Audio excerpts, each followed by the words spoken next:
Czytanie z księgi proroka Ezechiela.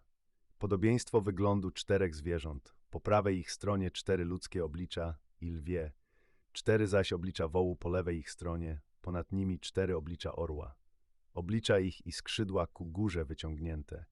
2 skrzydła każdego łączyły się ze sobą, a 2 okrywały ich ciała. A każde z nich poruszało się na wprost swego oblicza. Gdzie był gwałtowny poryw wichru, tamtędy kroczyły, a idąc nie obracały się. A podobieństwo zwierząt, wygląd ich niby węgli ogniem rozżarzonych i jakby wygląd pochodni. To było widzenie przebiegające wśród zwierząt, blask ognia, a z ognia wychodząca błyskawica. A zwierzęta szły i wracały na podobieństwo połyskującego ognia.